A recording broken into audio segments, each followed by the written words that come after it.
all the great calamities that's coming down on this earth, it's leading up to one day, to 1 hour, where all hell and great destruction is going to break loose on this earth. Do you want power? In 1986, I saw the end of the world.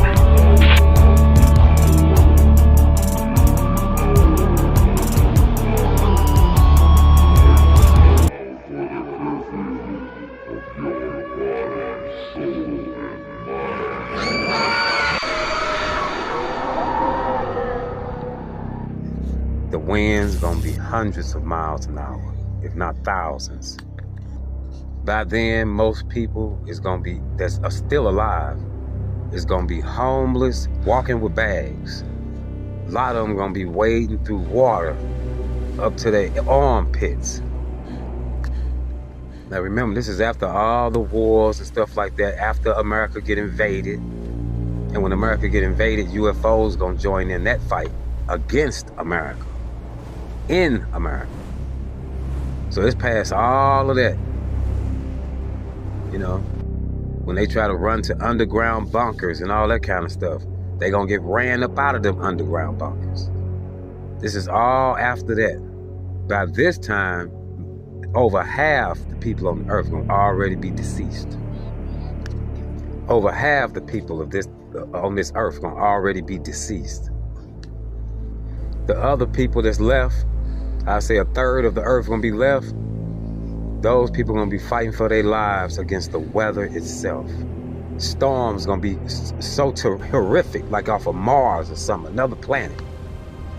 Then comes the great darkness. When the darkness comes, it's gonna come with a boom, a great boom. It's gonna sound like a loud crack, like the earth itself is cracking in half. And it's gonna be pitch dark, it's gonna go black.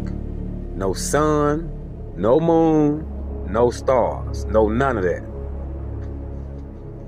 And when that darkness come, I heard great, a loud crashing. Yeah, like continents was crashing against each other or something. And when it first hit, I heard billions of people scream, and it just stopped.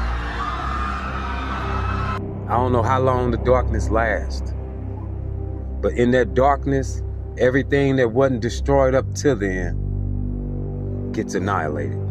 If you are chosen to survive the great destruction that's coming upon this earth, then you are truly chosen.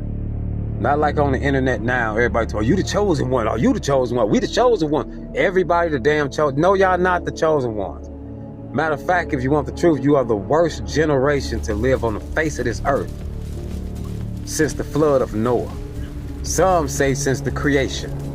And the citizens of America are the worst out of that. So yeah, no chosen ones. No kings. Oh, we kings. No, none of that. Oh, we gods. We the gods, y'all. We got no, none of that. Y'all ain't gods. Y'all ain't king. None of that. The people y'all referring to lived many, many lifetimes ago.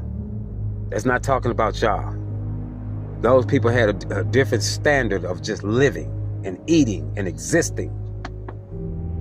Y'all eat anything. Bugs out the ocean, lobster, crab, strip, the nastiest things that clean up the ocean. Pretty much eating doo-doo and put sauce on it and call it dandy. Y'all tripping. Doomed. Eat anything, do anything, say anything, have sex with anything. Just terrible, terrible people. No, it's not talking about y'all when they talking about the people, the men were gods on this earth at one time. Not y'all, man. Doomed. So when this earth get destroyed and darkness come, one day is gonna be a new day, a new dawn. I saw that day. The Lord brought me back on that morning. It was awesome. I stood on a newly formed coastline. It was a muddy coastline, newly formed by great calamities and destruction.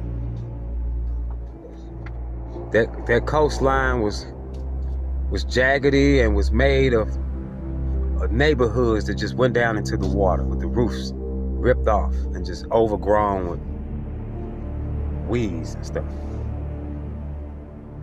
Out in the distance in the waters, I seen the waters before me, and there was a light rain coming down at an angle. I remember that. And it was a new dawn, a new heavens and a new earth. Out in the distance, I seen buildings coming, skyscrapers, broken skyscrapers coming out the water. Yep.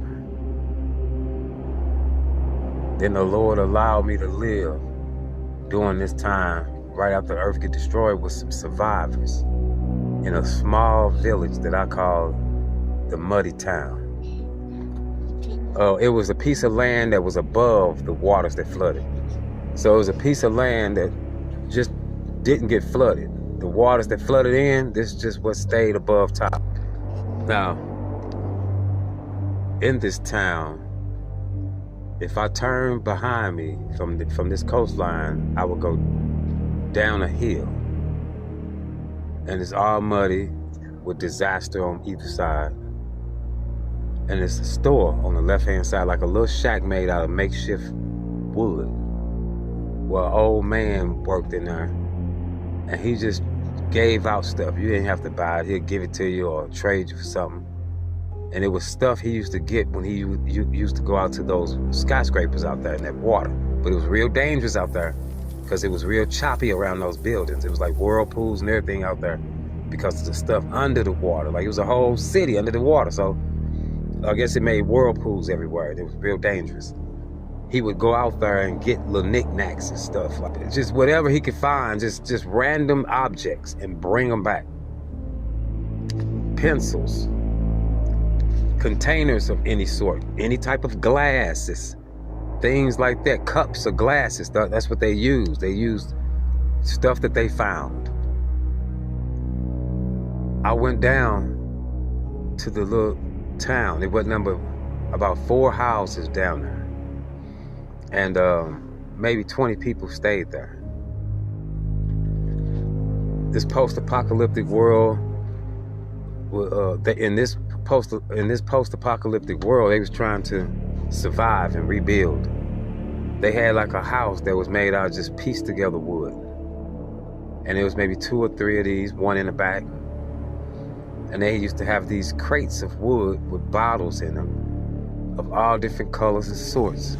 And they would make beer out of that and stuff like that and pour it in these bottles. They would make beer and pour it in these bottles and stuff like that. And they had fun. They had strung up little lights and stuff, like Christmas type lights. And it was okay. All those people were survivors of this old world. And you had some people that was kind of smart with them. The old guys, it was 3 of them. 2 died going out to the buildings, to the skyscrapers that's in the water. The other one, he was the only one left, and he was real old. He used to take a old metal aluminum fishing boat out there, small ones. Well, right behind the store that's up, a little trading market that's right up the hill, was an area fenced in that they would take turns working certain days and just stack up things in that in the area. They would stack all the plastics to one side, all the car tires to another side, all the metals over there. You know, they would try to categorize everything. That's what they was doing. I hung out with the younger guys, and they was having fun, hanging out and stuff in front of the house one night. And they spoke to me as if I was one of them, which leads me to believe that the Lord simply placed my spirit in somebody else's body that actually lived during that time, so that I can walk around physically and appreciate this place and see what's going on. One day I walked out to the edge of the town. There was a coastline on the other side of town, and it was like a string of little islands the size of a person's yard. And they was just like pieces of grass just emerging above the water. And it went out to like bigger areas and stuff, and it was all dangerous and all underwater mostly. And you see fences from people's yards just emerging out of the water randomly.